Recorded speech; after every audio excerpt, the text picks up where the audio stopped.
22 years ago, Danielle Carter and her husband, Marcus Carter, vanished on their honeymoon. No bodies, no wreckage, no answers, just silence. And now, the ocean was giving something back.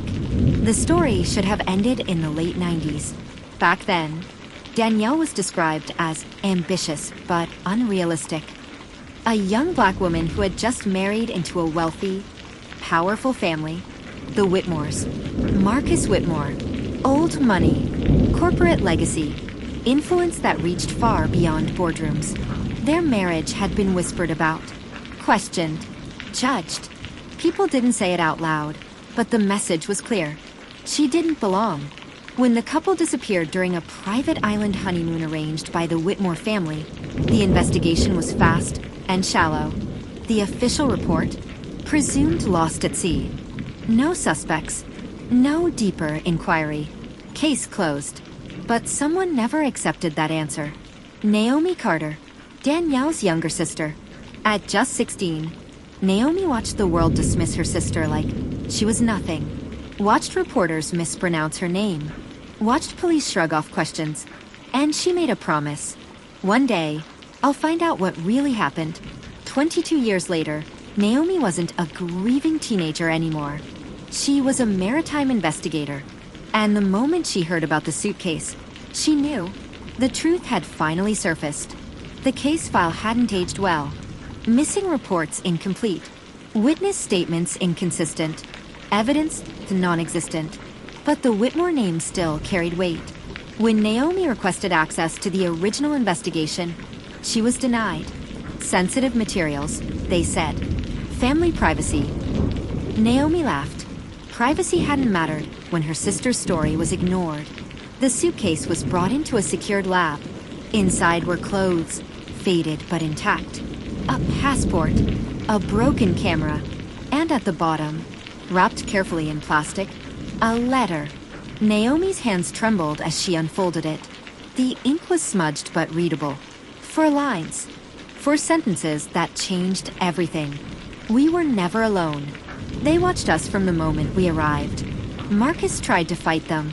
If this is found, it was not an accident. Naomi froze. This wasn't a tragedy. It was a warning. She went straight to the Whitmore estate, a mansion that looked untouched by time and accountability. Marcus's father, Edward Whitmore, opened the door himself. 70 years old. Sharp suit, sharper eyes. The kind of man who built empires and buried problems. I was wondering when you'd come, he said calmly. Naomi didn't sit. Your son didn't drown, she said. And my sister didn't disappear. They were hunted. Edward smiled faintly. You're still chasing stories. Naomi stepped closer. I have proof. For the first time, his expression shifted. Just slightly. That night, Naomi's office was broken into. Just like before. Files gone. Laptop wiped. But they made one mistake.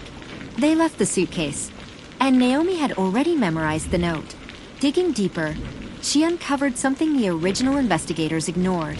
A private security contract tied to the Whitmore honeymoon trip. Signed, paid, but never explained.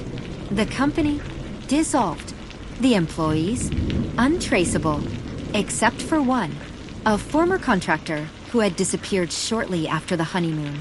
Naomi tracked him down, living off-grid, quiet, nervous. When she showed him Danielle's name, his face drained. You shouldn't be asking about that, he said.